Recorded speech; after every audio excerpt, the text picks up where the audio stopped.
आजकल एक टॉपिक काफी ज्यादा ट्रेंडिंग में चल रहा है, द कर्स ऑफ राजामौली। लोगों का मानना है कि राजामौली जब किसी एक्टर के साथ मूवी करते हैं तो वह उस एक्टर की करियर की ब्लॉकबस्टर मूवी तो होती ही है, लेकिन उस एक्टर की उसके बाद जब मूवीज आती है तो भाई वे फ्लॉप चली जाती है। तो इसी को ही राजामौली का कर्स बोला जा रहा है। अब आप में से बहुत से लोग प्रभास, रामचरण और जूनियर एनटीआर के बारे में ही सोच रहे होंगे कि भाई सिर्फ इनकी मूवीज के साथ ही तो ऐसा हुआ है, लेकिन ऐसा नहीं है दोस्तों। ये पहले भी हो चुका है, लगभग हर एक्टर के साथ हुआ है जिसने भी राजामौली के साथ मूवी की है। तो डिटेल में बात करेंगे। मेरा नाम है साहिल और आप देख रहे हैं SR एक्सप्लेन। तो यहाँ पर राजामौली ने सिर्फ गिने चुने एक्टर्स के साथ मूवी की है, जिसमें से पहले बात कर लेते हैं रवि तेजा के बारे में।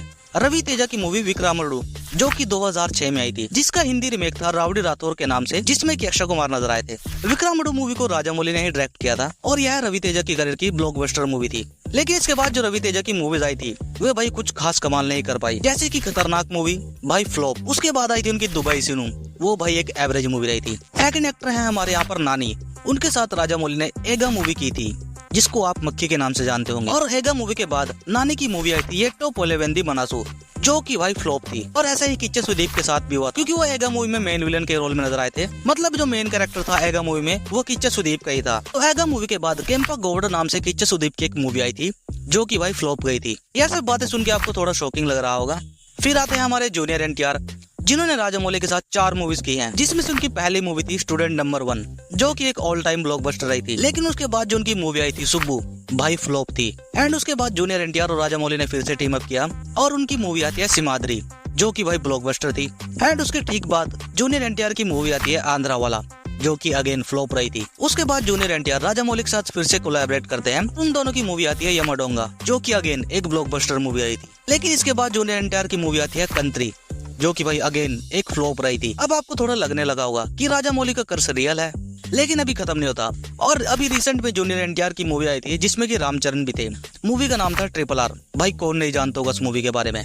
And the movie was directed by SS Rajamouli. तो वह मूवी एकदम ऑल टाइम ब्लॉकबस्टर रही थी। और उसके बाद जूनियर एनटीआर की मूवी आती है देवरा, जिसको भाई क्रिटिक्स ने काफी ज्यादा नेगेटिव रिव्यू दिए थे। अब ये फ्लॉप होगी या फिर हिट, ये तो भाई देखना होगा। इसके बारे में हम वीडियो के आखिर में बात करते हैं। SS राजामौली प्रभास के साथ कोलैबोरेशन करते हैं और उनकी मूवीज आती है बाहुबली एंड बाहुबली 2, जो कि दोनों ही वही ब्लॉकबस्टर रही थी। लेकिन उसके बाद जो प्रभास की मूवीज आती है शाहो, राधेश्याम, भाई फ्लॉप एंड डिजास्टर। और ऐसे ही रामचरण के केस में भी हुआ था।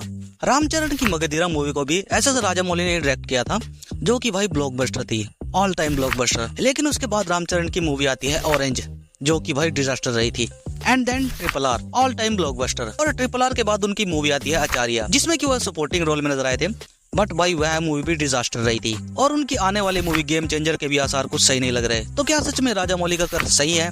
ये एकदम रियल बात है। लेकिन अगर आप गौर से एनालिसिस करोगे तो राजामौली की इन मूवीज के बाद इन एक्टर्स ने जो मूवीज की है भाई उनकी स्टोरी बिल्कुल भी अच्छी नहीं थी। तो मुझे नहीं लगता कि ये कोई कर्ज है, बल्कि यहाँ पर एक्टर्स ने गलती की है मूवी चुनने में। अगर एक बेटर स्क्रिप्ट और एक्टर अच्छी एक्टिंग करे और जो डायरेक्टर हो उसका एग्जीक्यूशन सही से कर पाए, तो मैं लिख के देता हूँ भाई मूवी फ्लॉप हो ही नहीं सकती। तो मेरे हिसाब से भाई ये सिर्फ एक्टर्स की गलती है कि उन्होंने मूवी चुनने में गलती कर दी। मूवी की एक अच्छी स्टोरी काफी ज्यादा मायने रखती है। और ये एक्टर्स की जो फ्लॉप मूवीज हैं, जो कि राजामौली की मूवीज के बाद आई है, उनकी स्टोरी भैया एकदम घटिया थी।